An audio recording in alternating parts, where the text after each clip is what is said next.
We like to start most any of our demonstrations with an announcement of one sort or another, something to let everybody else in the vicinity know what's going on, in case they want to come and join us. We have found one of the more effective ways of announcing a musket demonstration is to begin by firing the musket. It does tend to get people's attention. That's what I'm going to do, and we'll talk about it a little bit. Fire it a second time to wrap things up. Now, if you don't care for loud noises, you may wish to cover your ears, as this can be a little bit on the loud side.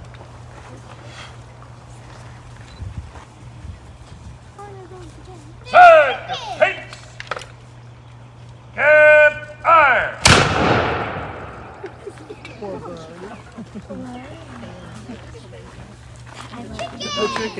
Did you hit the target? The chickens. The one thing that can upstage the musket.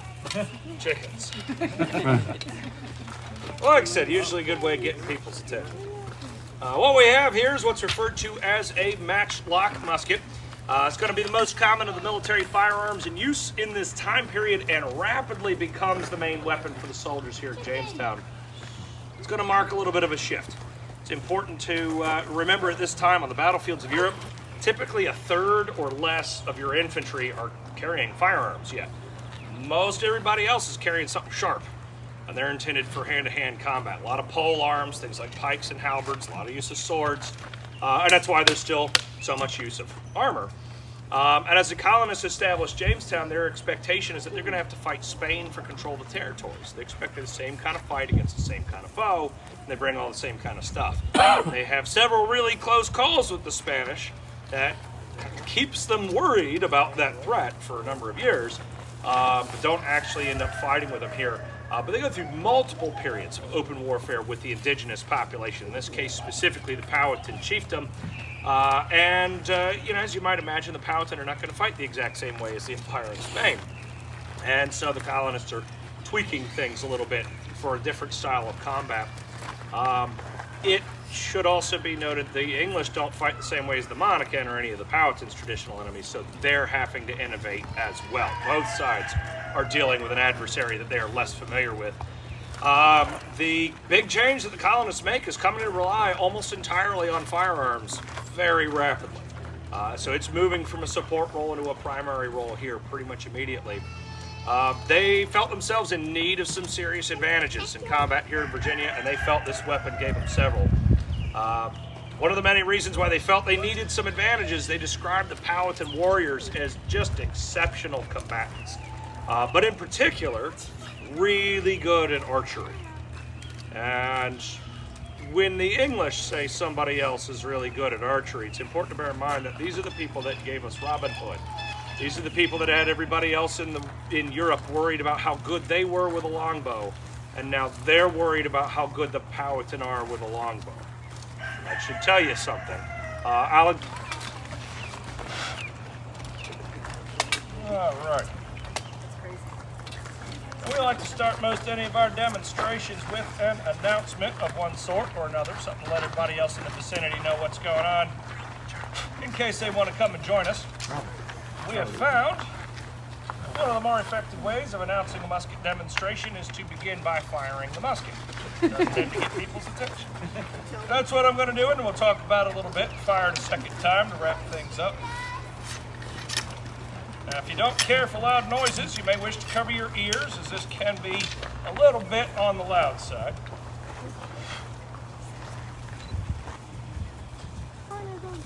Set your pace! Get iron!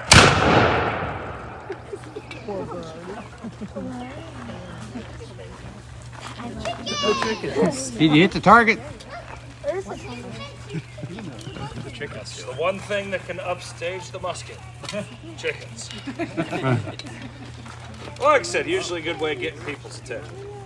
What we have here is what's referred to as a matchlock musket. It's going to be the most common of the military firearms in use in this time period and rapidly becomes the main weapon for the soldiers here at Jamestown. It's going to mark a little bit of a shift.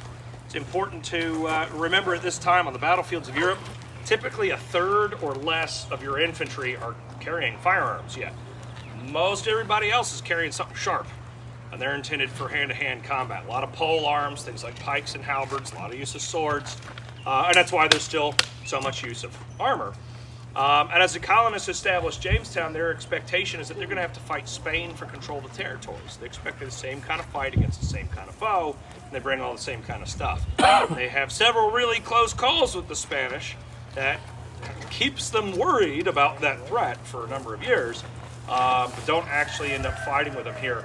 But they go through multiple periods of open warfare with the indigenous population, in this case specifically the Powhatan chiefdom. As you might imagine, the Powhatan are not going to fight the exact same way as the Empire in Spain. And so the colonists are tweaking things a little bit for a different style of combat. It should also be noted the English don't fight the same way as the Monacan or any of the Powhatan's traditional enemies, so they're having to innovate as well. Both sides are dealing with an adversary that they are less familiar with. The big change that the colonists make is coming to rely almost entirely on firearms very rapidly. So it's moving from a support role into a primary role here pretty much immediately. They felt themselves in need of some serious advantages in combat here in Virginia, and they felt this weapon gave them several. One of the many reasons why they felt they needed some advantages, they described the Powhatan warriors as just exceptional combatants, but in particular, really good at archery. And when the English say somebody else is really good at archery, it's important to bear in mind that these are the people that gave us Robin Hood. These are the people that had everybody else in Europe worried about how good they were with a longbow, and now they're worried about how good the Powhatan are with a longbow. That should tell you something. I'll know better marksmen with a bow, for they will shoot the beasts running, the birds flying, and the fish swimming, and shoot with such a marvelous strength that one of ours taken without defensive arms was shot quite through his body, the arrow nailing both his arms to his sides. So you think about that, any kind of moving target, they can put an arrow into it. Animal, bird, fish, they can hit it.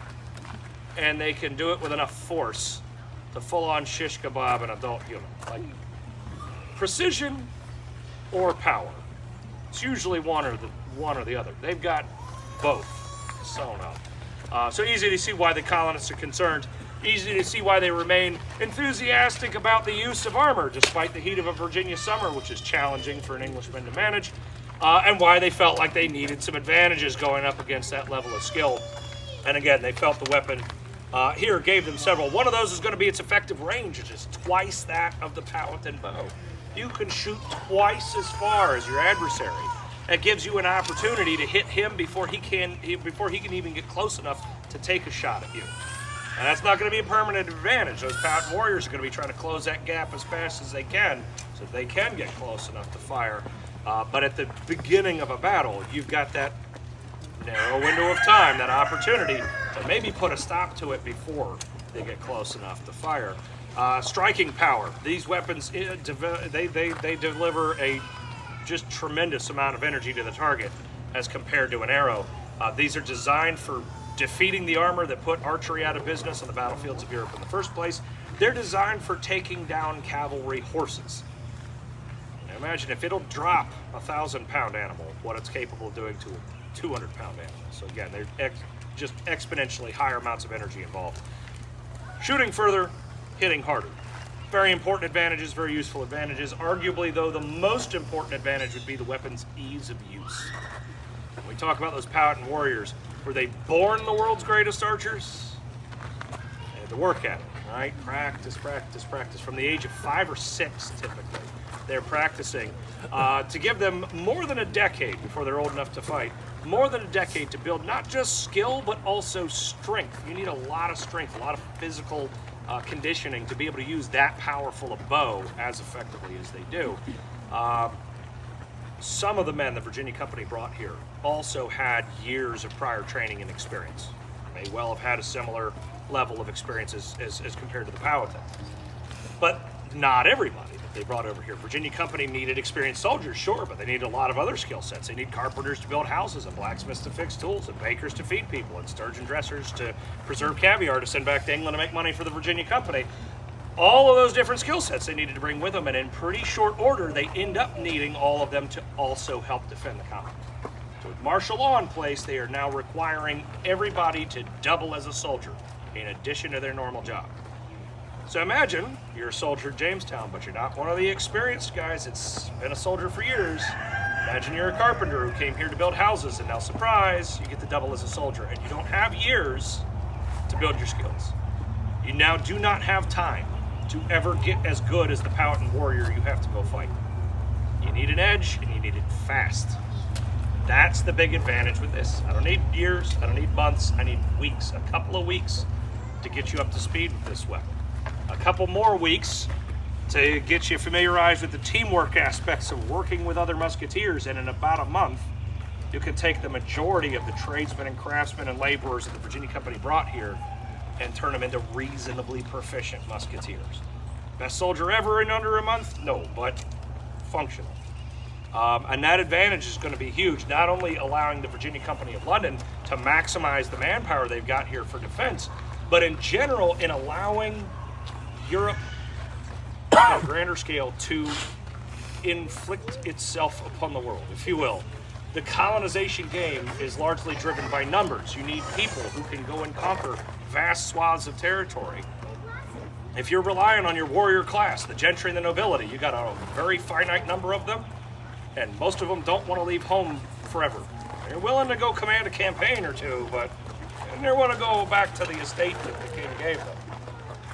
When you can take anybody and turn them into a soldier that is at least a match, if not more than a match, for the people you're now conquering, now you can use your entire population. Unemployed? Sign up with us. We'll train you to use a musket. You can go conquer Virginia. So this technology really gives confidence to the English crown, the Spanish crown, the French, the Dutch, the Swedish, the Portuguese crown, to go out and start building those empires in a way that would have been a whole lot harder for them to accomplish in centuries earlier. So yeah, the timing of the colonial era is no coincidence. Now when we talk ease of use, best way to illustrate how it works this time. First things first, I'm going to prime the pan. Need a little bit of gunpowder in this little iron trough at the rear of the weapon. Priming powder is going to be carried in its own container, and every time we reload, we are going to tip a little bit of powder from the flask into the pan. Close the pan cover so the powder stays put, and make sure there's no excess powder outside the pan that could cause the weapon to go off before I want it to. Cast it about. Each one of these little wooden bottles called chargers is going to carry just enough gunpowder to propel one bullet, measured out ahead of time so I don't have to stop and measure in the middle of a fight. Pop the top off and empty that powder right on down the barrel. Bullets themselves are going to be carried in the pouch down here on the hip, and while these weapons are not standardized and will vary a little bit, what this weapon fires is fairly typical for the period at 1/12 of a pound of lead. By modern standards, that's going to put it up around 75 caliber or a 19 millimeter projectile, which as far as bullets go, is a great big old bullet. And thanks to the length of the barrel, it's going to get that thing moving up around the speed of sound. When you get that kind of mass moving at that kind of velocity, you get a tremendous amount of energy, a lot of destructive potential. And that is why I will not be using one of these in the middle of a modern museum demonstration. Today, we are going to be using a paper ball in place of the lead one. But that projectile goes directly in on top of the gunpowder. Scouring stick is then used to push that projectile down the barrel and seat it tightly against the powder charge. Return the scouring stick and recover the weapon.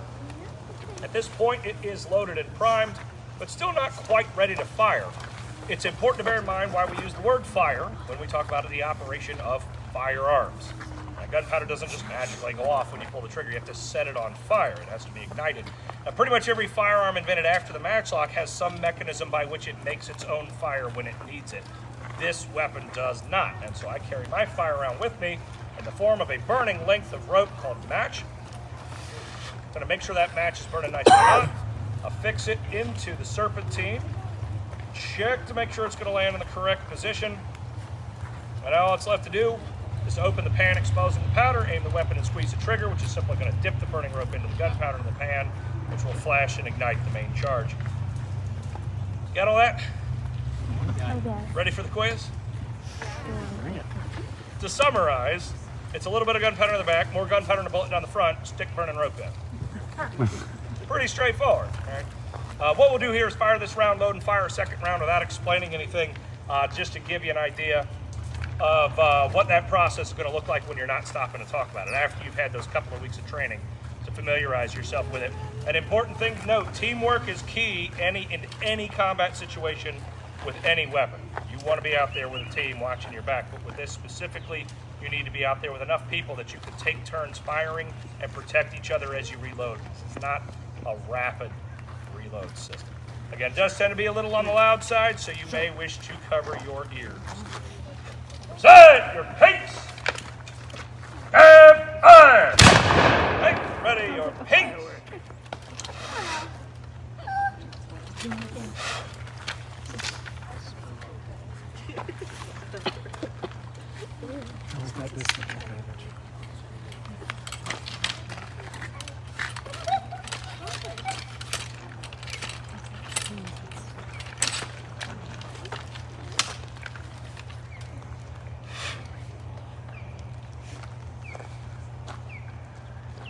Set your pace and fire! Set your pace!